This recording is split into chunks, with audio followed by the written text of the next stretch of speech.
Ready for another deep dive? This one's really tough to hear, honestly, but important. It's about a stray dog, just barely surviving, and really shows how resilient animals are, and how even just a little bit of kindness, it can really make a difference. Yeah, it really makes you think about how we interact with animals, you know. Makes you think about our responsibility toward them. It's a powerful story. Yeah, for sure. So we're looking at this case thanks to Homeward Hounds. They're a rescue organization, and they shared this video. It's well, it's hard to watch at points, to be honest. So just picture this: there's this small dog, and it's found with this hemp rope, like the really rough kind, wrapped super tight around its belly. Oh gosh, so every time he'd move, awful. The rescuer, Ling Ling, she's in the video, and she says the rope was so tight he couldn't even go to the bathroom. You know, it wasn't something that had just happened. This poor dog had been suffering for like days, probably even weeks. It's heartbreaking. But even with all that pain, the video, it shows this incredible will to live, you know? Like even in that awful situation, his instincts were telling him to survive. Absolutely. And the part where they actually rescue him, it really says a lot. They ended up having to tranquilize him, use xylazine. It's a sedative they often use for animals that are really stressed. But even then, the first thing he does is try to run away. It's a crazy moment in the video. You see the dog totally freaked out, and he almost runs right into traffic. Yeah, and think about it, like from his point of view, everyone's a threat, right?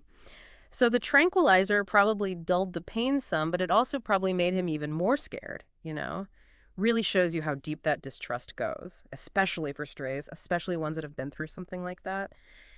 And yet, through all that, the rescuers, they're just so patient, you know, so kind. They knew they couldn't just like grab him. Yeah. So they got other people involved, tried to keep everything calm, tried to, you know, earn his trust a little. Ling Ling, she stayed with him the whole time, talking to him softly, trying to calm him down.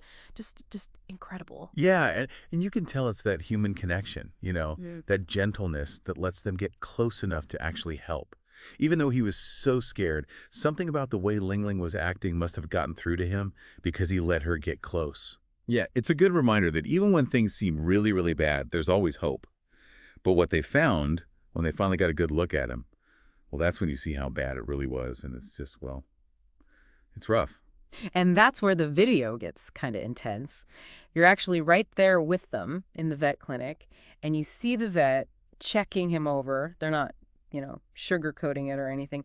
They were amazed he was even on his feet, let alone alive. Right. I mean, that rope had cut so deep. It wasn't just a flesh wound or anything. It had actually, like, messed up his spine. Yeah. And the vet's saying in the video how lucky it was that his insides weren't worse, you know? Yeah, they actually say that if it had been even just a little bit tighter, just a millimeter, it could have, you know, killed him. His intestines, his bladder, all of it was at risk. Yeah. It's scary to think how much worse it could have been. And you got to remember, this is a dog that's probably been dealing with this pain for days at least, probably weeks.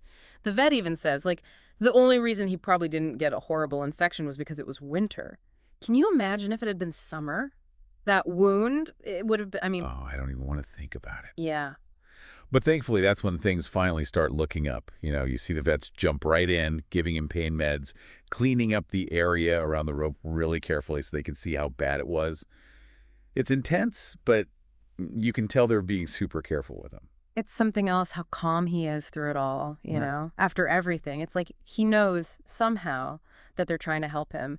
It really makes you realize how tough animals are, how they can still have hope, even after something so awful. Totally. It's like they have this deep well of resilience, you know. And speaking of resilience, the video, it doesn't just focus on, you know, the dog and everything. You see the people who are there, the whole community, and they're, well, you see the relief on their faces, but also kind of, I don't know, awe, maybe even a little bit of guilt. Yeah, a lot of comments in the video, people saying, I wish I had noticed sooner and stuff like that. And it makes sense, right? It wasn't just some random event that people saw. It was like everyone was in it together, and it forced them to really see how much animals can suffer, even right there in their own backyard, so to speak. And that's really what makes this story stick with you, right? Yeah. Seeing that kind of suffering, it makes you look closer, act faster. It makes you think about how we have to be there for these animals, you know? They can't exactly ask for help. Yeah, exactly. It stopped being about just this one dog, right? It was like this wake-up call for everyone. And that's, I think, what makes it so powerful. You know, it's like we hear these stories and it shows you the good and the bad in people, you know. This dog, what he went through, it was awful, but it also shows how much people care, how much they want to help. It really does. Think about Yeah. it. Some horrible act almost killed this dog, right? But then all these people, they stepped up, someone saw him and did something, then the rescue group, the whole community even, and then the vets, they used all their skills to put him back together. Just amazing. Yeah, it's like this wave of good just keeps building, and because of that, it all changed. Instead of just being this awful thing, it turned into something hopeful, not just for the dog, but I think for all the people involved too. And that's what's important. It's easy to get caught up in all the bad stuff we hear about, all the cruelty. But this story, even though it started out so bad, it shows us we can actually do something. We're not helpless. Every single person, we can make a difference. Yeah, totally. And it doesn't have to be like some big thing either, right? We can support places like Homeward Hounds, volunteer at shelters, even just, I don't know, just paying attention to the animals around us. Seeing if they need help. It can all make a difference. Yeah, definitely. And you know what else? Talking about it with friends, family, especially kids, like how to be responsible pet owners, how to tell if an animal's in trouble, that kind of thing. If we talk about it more, it'll just be like normal. It'll be how we do things. So at the end of all this amazing story, what do we have, right?